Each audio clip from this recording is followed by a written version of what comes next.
Diascofoot, miroir du football de la diaspora congolaise.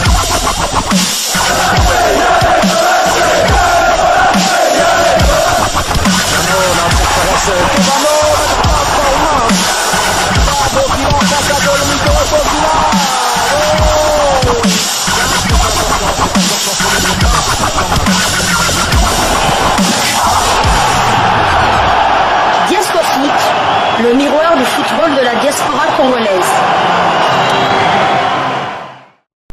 Vous êtes sur Diascofoot, le miroir du football de la diaspora congolaise. Diascofoot vous dit bonjour, tout le plaisir est pour nous de vous retrouver, mais surtout de savoir que vous êtes nombreux en train de suivre votre chaîne YouTube dédiée uniquement aux footballeurs de la diaspora congolaise. C'est l'heure de partager avec vous quelques news que nous avons pu récolter pour vous dans le cadre de cette chaîne YouTube Diascofoot parce que nous sommes le miroir du football de la diaspora congolaise. L'actualité est très abondante. Le week-end a vu certains Congolais gagner des trophées. Nous allons en parler dans ce numéro et nous débutons par la Super Coupe de la Confédération africaine de football où deux clubs marocains se disputaient ce trophée. Orphelin de Jean-Florent Ibenge Ikwangé, l'international congolais Shadrack Muzungu remporte son premier trophée de la saison avec son club de la Renaissance sportive de Berkane. L'international congolais Shadrack Muzungu et la Renaissance sportive de Berkane se sont imposés devant le Wydad Athletic Club de Casablanca sur le score de 2-0 dans une Super Coupe d'Afrique 100% marocaine disputée hier samedi à Rabat au complexe sportif Moulay Abdellah. La Renaissance sportive de Berkane, vainqueur de la Coupe de la Confédération africaine de football, a réussi à dompter le Wydad Athletic Club de Casablanca de l'ancien joueur du tout-puissant Mazembe Anglebert, Arsène Zola, qui avait remporté la Ligue des Champions cette saison et qui est d'ailleurs aussi tenant du titre du côté du championnat marocain de première division. Les Oranges, dominés dans le jeu, ont frappé fort par leur efficacité chirurgicale. Sharki El Bari a ouvert le score à la 32e minute de jeu avant que Soufiane El Moudan marque le deuxième but, le but du break à la 71e minute de jeu. C'était sur penalty. Titulaire, Shadrack Muzungu n'a pas joué toute la rencontre puisqu'il a cédé sa place en deuxième période. Il a remporté ainsi son premier trophée avec la Renaissance sportive de Berkane sous l'ère du technicien algérien Abdelak Benchika qui a remplacé Jean-Florent Ibenge Ikwangé. Il faut tout de même rappeler que sous le règne de l'entraîneur congolais Ibenge, l'ancien sociétaire de l'SV Club avait gagné la Coupe de la Confédération africaine face au Sud-Africain d'Orlando Pirates et la Coupe du Trône devant le même adversaire, c'est-à-dire le Wydad Athletic Club de Casablanca. C'était en 2021. Rappelons également que Jean-Florent Ibenge Ikwangé avait été limogé par la Renaissance sportive de Berkane pendant la trêve.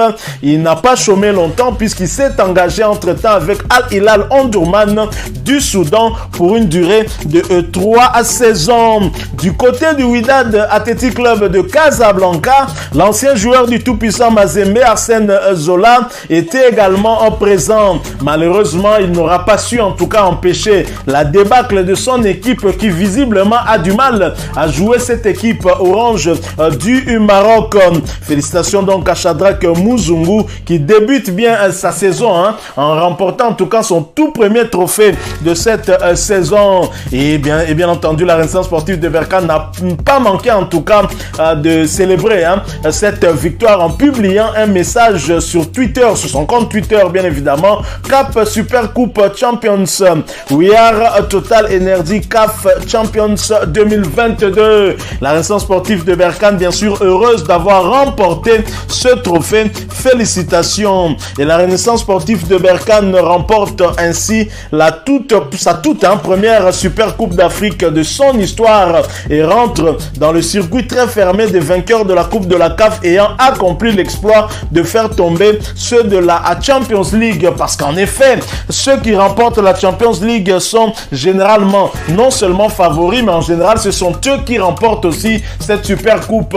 Voilà que la Renaissance sportive de Berkane a accompli cet exploit, en tout cas en arrachant cette super coupe des mains du club qui est même champion en titre au Maroc, puisque Wydad Athletic Club de Casablanca avait fait, en tout cas, avait remporté et la Champions League africaine et le championnat marocain de première division. Alors, nous allons poursuivre toujours avec les compétitions africaines interclubs. Nous allons cette fois parler des autres Congolais qui ont joué du côté de la Tanzanie et nous en parlons après cette courte pause. Diascofoot, le miroir du football de la diaspora congolaise.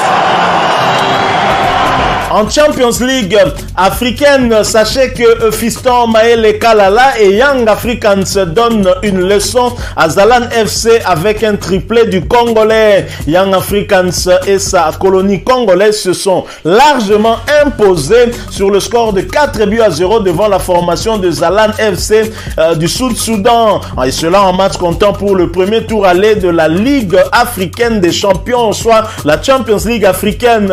Et comme souvent dans ce genre de circonstances, la formation tanzanienne s'est remise entre les mains de son buteur maison, Fiston Maele Kalala, qui n'a laissé aucune chance à l'équipe adverse et qui n'a pas manqué en tout cas cette opportunité pour s'offrir son tout premier triplé de la saison. Gage déjà de prendre une avance sérieuse au tableau des meilleurs buteurs de cette compétition. Donc Fiston Maele Kalala prend déjà un peu le devant par rapport à cette compétition. C'est donc un confortable avantage dans l'optique du match retour prévu dans une semaine. Et toujours en Tanzanie, bien évidemment, l'autre équipe, le club rival au Young Africans, s'est imposé également à l'extérieur sur le score de 2-0. L'équipe chère au défenseur international congolais, ancien du dernier club Moté Pembe Inonga à Baka, a réussi également l'exploit de s'imposer contre l'équipe de Big Bullet sur le score de 0-2. Félicitations également à l'international congolais Inonga Baka qui aura réussi en tout cas cet exploit et cette avance va leur permettre de bien attendre l'équipe adverse pour le match retour et arracher la qualification pour le tour suivant. Et nous allons continuer à parler toujours de ce premier tour préliminaire aller de la Ligue des champions africaine saison 2022-2023. Cette fois-ci, nous allons en Afrique du Sud où Cape Town s'est imposé face à l'AS Otoo du Congo-Brazzaville sur le score de 2-0. L'international congolais ancien du FC Saint-Éloi Lupopo, Nathan Idumba Fasika, était titulaire. Il a même joué l'intégralité de cette rencontre et cela pour sa 7e fois consécutive. 7e titularisation consécutive donc pour Nathan Idumba Fasika. Nathan Idumba Fasika qui accumule 660 minutes sur les 930 en termes de temps de jeu, 7 matchs sur 10 où il a eu à participer avec un but marqué.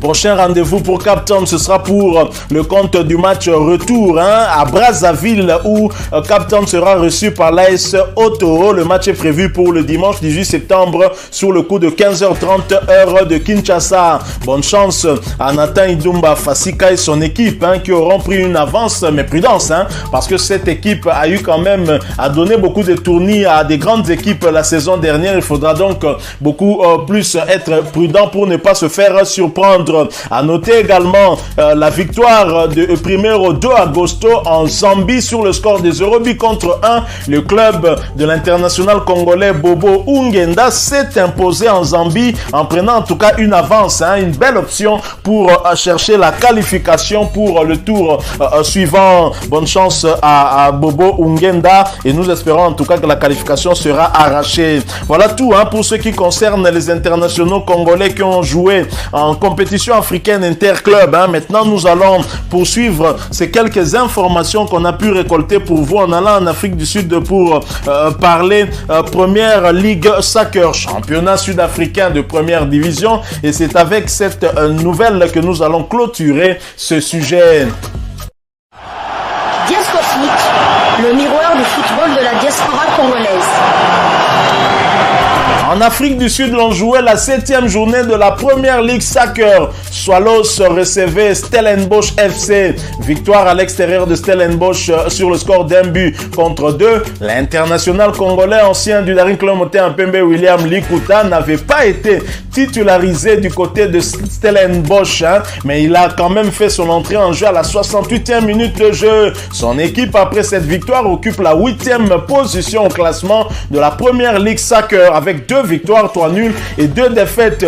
8 buts inscrits contre 9 encaissés. Quant à William Likuta, il a 144 minutes sur 750 minutes de temps de jeu. Il a participé à 5 rencontres sur les 8 possibles. Leur prochain match est prévu en Première Ligue Soccer pour le compte de la 8e journée et ce déplacement sur le terrain de Sekoukoune. Le match est prévu pour le samedi 17 septembre 2022 sur le coup de 16h30 heure de Kinshasa. Bravo à William Likuta qui aura réussi en tout cas à empocher le 3 points au terme de cette rencontre de la 7e journée de la Première Ligue Soccer, championnat sud-africain de première division, en espérant que son équipe puisse rester dans cette dynamique et s'améliorer surtout en inscrivant beaucoup plus de buts parce que leur goal à virage indique -1, ce qui n'est pas très intéressant. Voilà, nous sommes arrivés à la fin de ce sujet. Si vous l'avez aimé, n'hésitez pas à nous laisser un maximum de j'aime. N'hésitez pas non plus à partager avec nous votre opinion. Si vous en avez une par rapport au sujet que nous venons de vous proposer, laissez-la nous à travers un commentaire. Abonnez-vous si vous êtes nouveau ou ancien que vous ne vous êtes pas encore abonné sur cette chaîne Diascofoot parce que nous sommes le miroir du football de la diaspora congolaise. Et n'oubliez pas qu'en vous abonnant apparaîtra une petite cloche de notification. Cliquez dessus pour ne plus rien manquer des prochaines vidéos que nous allons vous proposer. Encore une fois, merci à vous, avec espoir de vous retrouver très bientôt avec un autre sujet d'actualité. En attendant, portez-vous bien et Diascofoot vous dit au revoir.